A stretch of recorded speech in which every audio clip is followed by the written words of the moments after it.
کہ ہم سب اللہ تعالیٰ کے لیے پیدا کیے گئے. ہماری زندگی کا مقصد عبادت ہے تاکہ ہم محبت اور تعظیم سے اپنے رب سے، اپنے پیدا کرنے والے سے جڑ جائیں. سبحان اللہ. تو وقت کو تقسیم کرنا بہت ضروری ہے. پہلی بات تو یہ ہے. جی. اور اس میں مجھے ہمیشہ وہ حدیث یاد آتی جس میں حضرت ابو ذر نے نبی صلی اللہ علیہ وسلم سے سوال کیا تھا کہ اے اللہ کے رسول، پہلے صحیفوں میں، پہلی کتابوں میں کیا تعلیمات تھیں؟ تو طویل حدیث ہے جس میں ایک یہ بھی ہے کہ عقلمند انسان کو چاہیے کہ اپنے وقت کو 4 حصوں میں تقسیم کر لے. ایک حصہ اپنے رب کی یاد کے لیے، ایک حصہ اللہ تعالیٰ کی کائنات میں غور و فکر کے لیے، ایک حصہ اپنے محاسبے کے لیے، اور ایک حصہ باقی ضروریات کو پورا کرنے کے لیے. تو وقت کی تقسیم اگر مناسب ہو جائے تو انسان کو سمجھ آتی ہے کہ ہاں ٹھیک ہے، ہمیں کم از کم 3 حصے وقت کے اللہ تعالیٰ کے لیے لگانے ہیں، اور اپنی ڈیولپمنٹ کے لیے، اپنا احتساب کرنے کے لیے، اور ایک حصہ ضروریات کے لیے. تو انسان اگر اپوزٹ اینڈ پہ جا کے کھڑا ہو جائے کہ صرف 3 حصے نہیں، سارا حصہ ہی صرف یعنی اپنی ضروریات کے لیے لگا دے، تو انسان گھاٹے میں ہے نا، خسارے میں. یہ بات درست نہیں. یہ تو بات تھی وقت کی. جی. پھر اسی طرح سے انسان کا مال ہے. جی. مال کی بھی تنظیم کی ہے نا اللہ تعالیٰ نے. مال کمانے والوں کو یہ حکم بھی دیا ہے کہ اپنی ضروریات کے لیے بھی لگائیں، لیکن اس مال میں ان کا حصہ بھی لگائیں جن کے پاس مال نہیں ہے. جی. تو مال کو دین کی ضروریات کے لیے بھی خرچ کریں، اللہ تعالیٰ کے نام کی سربلندی کے لیے بھی خرچ کریں. تو مال کی بھی تو ڈسٹریبیوشن کرنی ہے نا. جی بالکل. تو اگر سارا مال محض اپنے یعنی عیش پرستی کے لیے لگا دیں تو انسان کو اپنے مال میں سے تو کچھ نہ ملا. اور اسی طرح انسان کی صلاحیتیں ہیں، تو صلاحیتوں کے لیے بھی ہمیں ڈسٹریبیوشن کرنی ہے نا، ٹائم کی بھی اور صلاحیت کی بھی. ایک خاتون کا واقعہ میں سنانا چاہتی ہوں. جی. بڑی پیاری خاتون. میں انہیں ہمیشہ قرآن پڑھنے کے لیے دعوت دیتی تھی، تو وہ کہتی تھیں کہ میں ذرا فارغ ہو جاؤں، میں گھر بنا رہی ہوں، اس کے بعد میں انشاءاللہ ضرور قرآن پڑھوں گی. تو میں نے ان سے کہا ٹھیک ہے، آپ کو کتنا عرصہ لگے گا؟ تو انہوں نے کہا بس اپنا آخری مراحل میں. پھر یوں ہوا کہ ان کا گھر بن گیا، تو میری ملاقات ان سے ہوئی. تو میں نے ان سے کہا کہ اب آپ کا کیا پلان ہے؟ کہتی پہلے تو مجھے پاس پھر ٹائم تھا، اب تو بالکل ٹائم نہیں ملتا. میں نے ان سے پوچھا آپ کیا کرتی ہیں؟ کہتی ہیں کہ میرے پاس ایک بڑی ٹیم ہے جس کو مینیج کرنا میرے لیے بڑا ٹف ہو جاتا ہے، کیونکہ میں نے بڑے شوق سے اپنے گھر کی دیواریں جو ہیں بہت یعنی ان کے اوپر کام کروایا، ووڈن بھی، کچھ دوسرے طرح کے کام بھی. تو اس کی صفائی ستھرائی کے لیے بہت وقت لگتا ہے. تو میں تو ملازموں کے پیچھے بھاگ بھاگ کے میرا سارا دن گزر جاتا ہے. میں اتنی تھک جاتی ہوں کہ مجھے آرام کرنے کی ضرورت ہوتی ہے. اور پھر یہ کہ جب میرے شوہر گھر آتے ہیں تو ہم کبھی گھر میں کبھی باہر کھانا کھانے کے لیے جاتے ہیں، تب مجھے کچھ سکون کا سانس آتا ہے. تو میں نے کہا آپ نے ساری زندگی ان بتوں کی پرستش میں لگا دی. کبھی آپ یعنی ان ڈیکوریشنز کے پیچھے جاتی ہیں، کبھی دیواروں کے پیچھے. آپ کا حصہ کہاں ہے زندگی میں؟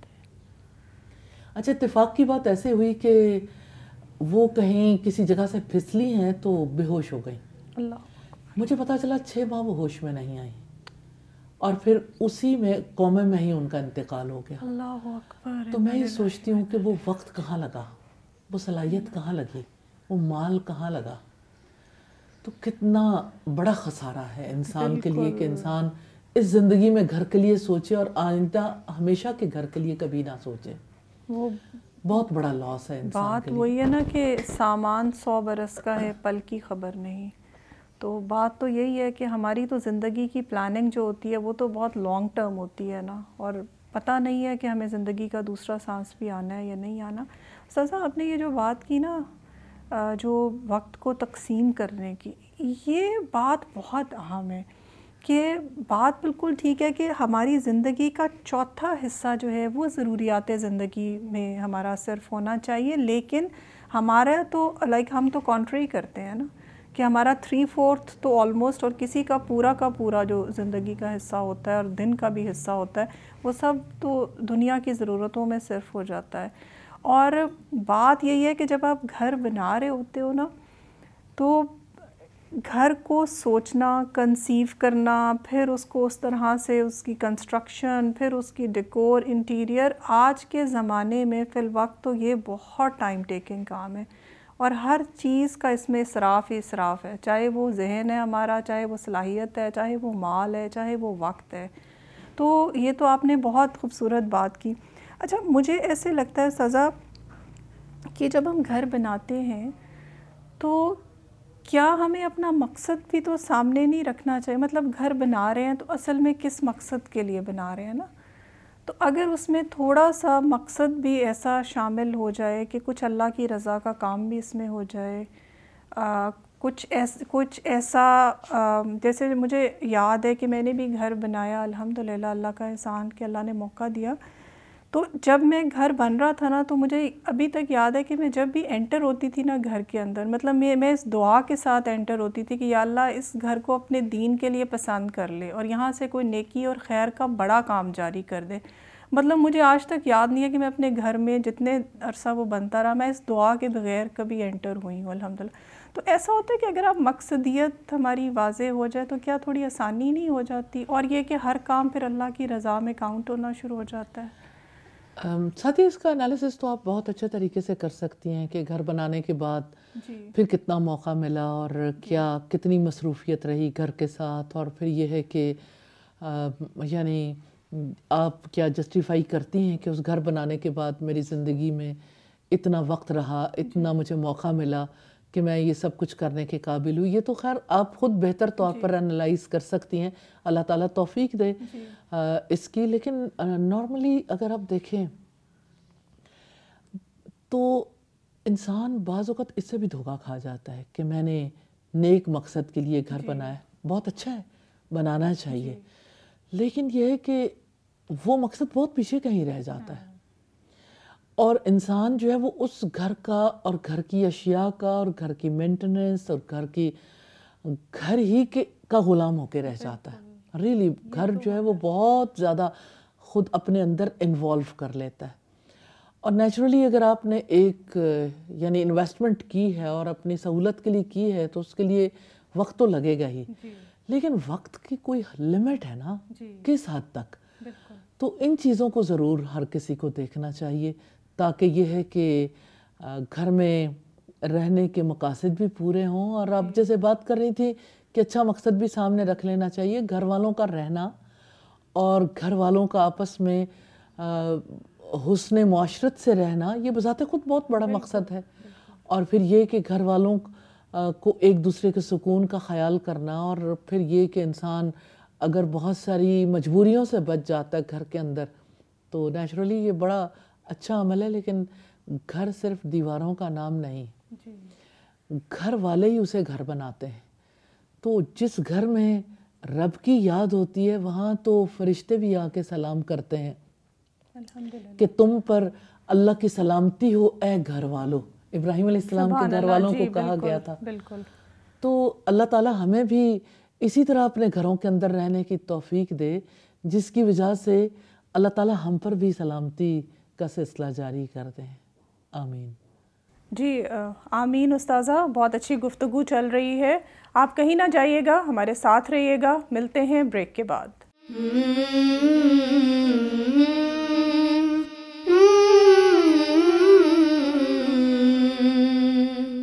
Welcome back. استاذہ، ہم بریک پہ جانے سے پہلے جیسے بات ہو رہی تھی دنیا کے گھر کی، اور دنیا کے گھر کے اندر جو ہماری ایفرٹس لگتی ہیں وہ کس حد تک لگنی چاہیے۔ تو استاذہ، ایک دنیا کا گھر ہے اور ایک آخرت کا گھر ہے، اور ہماری کوشش تو آخرت کے گھر کے لیے ہی ہونی چاہیے۔ استاذہ، اس کے بارے میں قرآن ہماری کیا رہنمائی کرتا ہے؟ بات یہ ہے کہ اصل گھر تو آخرت کا گھر ہی ہے، جی، اور اصل زندگی آخرت کی زندگی ہی ہے۔ بالکل۔ یہ زندگی تو اس کی تیاری کے لیے ملی ہے۔ جی، مجھے تاریخ سے ایک واقعہ آپ کے سامنے رکھنا ہے، جی، جس تاریخ کو قرآن حکیم نے بیان کیا ہے۔ جی، مجھے حیرت ہوتی ہے ایک خاتون پہ جو محلات میں رہتی تھیں، ملکہ عالیہ، فرعون کی بیوی حضرت آسیہ بنت مزاحم کون سی فیسلٹیز تھیں جو انہیں حاصل نہیں تھیں، کس قدر باندیاں ان کی خدمت میں رہتی تھیں، کتنا زیادہ فرعون نے بھی ان کا خیال رکھا اور انہیں اپنی ملکہ بنایا تھا۔ انسان کو اپنی زندگی میں فیسلٹیز ملیں، عزت ملے، محبت ملے اور اس کی خواہشات پوری ہوں تو لگتا تو ایسا ہے کہ زندگی جنت کی طرح ہو گئی، لیکن انسان حیوان نہیں ہے۔ انسان کو یہ جان لینا چاہیے کہ انسان کو صرف فیسلٹیز سیٹسفائڈ نہیں کر سکتے، بھاگ لے وہ فیسلٹیز کے پیچھے۔ کہ ایسا نہیں ہوا تھا کہ گوتم بدھ کو کتنا زیادہ لوگوں نے سمجھایا تھا کہ اپنے بچے کو جو ہے وہ کسی تکلیف کا شکار نہ ہونے دینا، باہر کے ماحول سے کسی طرح سے اسے بچا کے رکھنا، لیکن اس نے جب ایک بزرگ کو دیکھا جھکی ہوئی کمر کے ساتھ، مختلف مناظر دیکھے تو وہ محل کی زندگی میں رہ نہیں سکا۔ اسی طرح حضرت آسیہ کو ہم دیکھتے ہیں کہ حضرت آسیہ جب حضرت موسیٰ علیہ السلام پر ایمان لے آئیں، اس کے بعد ان کا محل میں دل نہیں لگتا تھا، وہ محلات ان کے لیے پھر امپورٹنس ہی نہیں رکھتے تھے۔ اس زندگی سے وہ یعنی اتنی نفرت تو کرنے لگی تھیں اور اتنی بیزار تو وہ ہو گئی تھیں کہ جس وقت انہوں نے اپنے لیے دعا مانگی جنت کے گھر کے لیے، تو اس وقت انہوں نے یہ بھی دعا کی تھی کہ یا اللہ مجھے فرعون اور اس کے عمل سے بچا لیجئے۔ تو فرعون کے اعمال سے، اور فرعون کے اعمال ظاہر ہے جو حکومتی معاملات تھے ویسے خاندانی اور گھریلو معاملات بھی تھے، اور وہ یہ سمجھتی تھیں کہ بہت زیادہ معاملات ظلم پر مبنی ہیں، تو انہوں نے اللہ تعالیٰ سے دعا کی تھی رب ابن لی عندک بیتا فی الجنہ، اے میرے رب میرے لیے جنت میں ایک گھر بنا دے۔ تو جنت کا گھر انہوں نے اپنی پہلی ترجیح پر رکھا، اور اس گھر کے لیے محلات میں رہنے کے باوجود اس گھر کے لیے وہ کوشش کرتی رہی، الحمدللہ۔ تو انسان کو یہ سمجھ لینا چاہیے کہ اس کو زندگی کا جو وقت ملا ہے، اس کو جو مال ملا، صلاحیت ملی، اس کو جو کچھ ملا، اس نے اپنا ہمیشہ کا گھر بنانا ہے۔ انسان گھر بنانا چاہتا ہے، لیکن اسے جان لینا چاہیے کہ دنیا کا گھر ہمیشہ نہیں رہنا، اسے وہ گھر بنانے کی کوشش کرنی چاہیے جس نے سدا رہنا ہے۔ اور اللہ تعالیٰ ہمیں اس کی توفیق دے۔ اور مجھے ایک ایک ورڈ جو ہے نا اس دعا کا، ربی، اے میرے رب، رب ابن لی، میرے لیے بنا دے۔ انسان کہتا ہے کہ میں ہوں بنانے والا، میں ہوں اس کے لیے محنت کرنے والا۔ محنت تھی حضرت آسیہ کی، لیکن اپنے رب سے دعا کی یا اللہ میرے لیے ایک گھر بنا دے اپنی جنتوں میں۔ تو ہمیں بھی اپنی جنت کے لیے، اپنے اصلی گھر کے لیے دنیا میں محنت کرنی ہے، اپنا وقت لگانا ہے، اپنا مال لگانا ہے، اپنی صلاحیتیں، اپنی اولادوں کو اس مقصد کے لیے تیار کرنا ہے، اور جنتوں کی محفلوں کے لیے اور جنت میں ہمیشہ کی زندگی کے لیے آج محنت کرنی ہے۔ اللہ تعالیٰ ہمیں توفیق عطا فرمائے۔ آمین۔ سزا اصل میں بات یہ ہے نا کہ یہ ہیومن نیچر ہے نا کہ ہم پرفیکشن چاہتے ہیں نا ہر چیز کے اندر، اس میں کوئی شک نہیں، ہماری نیچر میں ایک چیز، کیونکہ اصل میں تو ہمیں جنت سے جیسے ہم آئے ہیں تو جنت کا ایک فیل جو ہے وہ اس دنیا میں چاہتے ہیں، لیکن وہ کبھی بھی نہیں ملتی۔ لیکن ایک بات اور ایسا دیا، سم ٹائمز ایسا ہوتا ہے کہ انسان جو ہے وہ اچھا گھر بنانا چاہتا ہے، اور وہ یہ سمجھتا ہے کہ یہ میری فطرت ہے اور میری خواہش ہے اور مجھے یہ گھر چاہیے، اس کی بیوٹیفیکیشن کے لیے وہ کوشش کرتا ہے، لیکن اس کے پیچھے کچھ اور گندگی شامل ہوتی ہے، اور وہ گندگی بہت بڑی ہے۔ دیکھیں کتنے ہی لوگ ہیں، ایک خاتون سے میں نے کہا کہ آپ گھر بنا رہی ہیں تو آپ کا یعنی کیا ارادہ تھا، آپ کے گھر میں بڑا حسن و جمال ہے، بڑی خوبصورتی ہے، تو انہوں نے کہا کہ میں اس لیے یہ گھر بنا رہی ہوں کہ جو دیکھے وہ دیکھتا ہی رہ جائے۔ اب آپ امیجن کر سکتے ہیں کہ ایک مقابلہ، ایک دوڑ آپ کو نظر آئے گی، الہاکم التکاثر والی، تو تکاثر جو ہے نا اور دوسروں پر تفاخر جو ہے، دوسروں پر اپنے آپ کو بڑا ثابت کرنا، اللہ کی بڑائی کہاں گئی، اللہ تعالیٰ کے ساتھ تعلق کہاں گیا۔ اور پھر ایک اور چیز ہے جو نیکیوں کو کھا جانے والی ہے، وہ ہے ریاکاری۔ یعنی ریاکاری کتنا بڑا جرم ہے۔ نبی صلی اللہ علیہ وسلم نے فرمایا کہ جو ریاکاری سے نماز ادا کرے، یعنی دکھاوے کے لیے نماز ادا کرے، صدقہ کرے یا روزے رکھے، تو اس نے شرک کیا۔ تو یہ آپ دیکھیں کہ کتنا بڑا گناہ ہے جو انسان کرتا ہے. اب دیکھیں جب کبھی آپ چاہتے ہیں کہ جو دیکھے دیکھتا رہ جائے تو وہ جو ہوک اس کے سینے سے اٹھے گی جس کی وجہ سے نظر لگے گی، یا وہ ہوک جو کسی کے اندر سے اٹھے گی، حسرت بھری ہوک کہ میں تو یہ کرنے کے قابل نہیں ہوا اور اس کو کیا کچھ مل گیا، حسد پیدا نہیں ہوتا. تو مطلب مقاصد بھی تو درست ہونے چاہیے. مقاصد کا درست ہونا بہت زیادہ ضروری ہے. تو گھر بنائیں، خوبصورت بنائیں، لیکن لمٹ کے اندر. لمٹ سے مراد یہ ہے کہ آپ انسانیت کے دائرے میں تو رہیں. آپ اس گھر کو اللہ تعالیٰ کا فضل ضرور سمجھیں. آپ گھر کے باہر لکھوا دیتے ہیں ھذا من فضل ربی، لیکن جو مال اس گھر پہ لگا ہے وہ اللہ کے فضل سے نہیں ہے، وہ حرام کا مال ہے. یا اگر وہ گھر کسی کے لیے آزمائش بن گیا تو وہ اللہ کا فضل کہاں سے ہے؟ کتنے ہی لوگ ہیں جو اپنے گھر میں انٹر ہونے کی پوزیشن میں بھی نہیں آئے، وہیں باہر ڈیتھ ہو گئی. نئے گھروں میں شفٹ ہونے والوں کے مسائل تو ذرا پوچھ کے دیکھیے کہ کتنے زیادہ مشکلات میں وہ مبتلا رہتے ہیں. اس کا مطلب یہ نہیں ہے کہ آپ گھر نہ بنائیں، آپ گھر بنائیں، لیکن گھروں کو بنا کے اپنی ذمہ داریوں کو ضرور پورا کریں جیسے ابراہیم علیہ السلام پوری کرتے تھے. اور مجھے تو ہمیشہ یہ بات اٹریکٹ کرتی ہے کہ آپ جب گھر بناتے ہیں تو اللہ تعالیٰ کا گھر بنانا اور اس کو آباد کرنا، اس کو نہ بھولیں. تو بیت اللہ جو ہے نا، اللہ کا گھر، وہ تو مکہ میں ہے، لیکن مساجد بھی تو اللہ کے گھر ہے نا. ان مساجد کے لیے اپنی ایفرٹ کو دیکھیں. ایک ایریا میں رہنے والے سینکڑوں ہزاروں لوگ ہوتے ہیں جہاں پہ مساجد ہوتی ہیں. اپنے گھر کے لیے سارا وقت، ساری صلاحیتیں، مال. اللہ کے گھر کے لیے مٹھی بند ہے. اللہ کے گھر کے لیے صلاحیتیں زنگ آلود ہیں. اللہ کے گھر کے لیے مال بھی، صلاحیت بھی، وقت بھی، کچھ بھی دینے کے لیے تیار نہیں. اس کے لیے ہر کسی نے یہ سمجھ لیا ہے کہ یہ کام تو مسجد میں جو مولوی صاحب ہیں بس ان کی ذمہ داری ہے، اور اس کے بعد ہماری کوئی ذمہ داری نہیں. مساجد سے جو رشتہ ہے وہ یہ کہ مسجد سے اذان کی آواز کیوں آتی ہے، اتنی مساجد ہیں، اتنی اذانیں کیوں ہوتی ہیں. اور مساجد کے ساتھ جو رشتہ ہے وہ یہ کہ آپ آج دیکھنا چاہیں کہ اچھا کتنے لوگ ہیں جو تراویح پڑھنے کے لیے مسجد میں جانا چاہتے ہیں.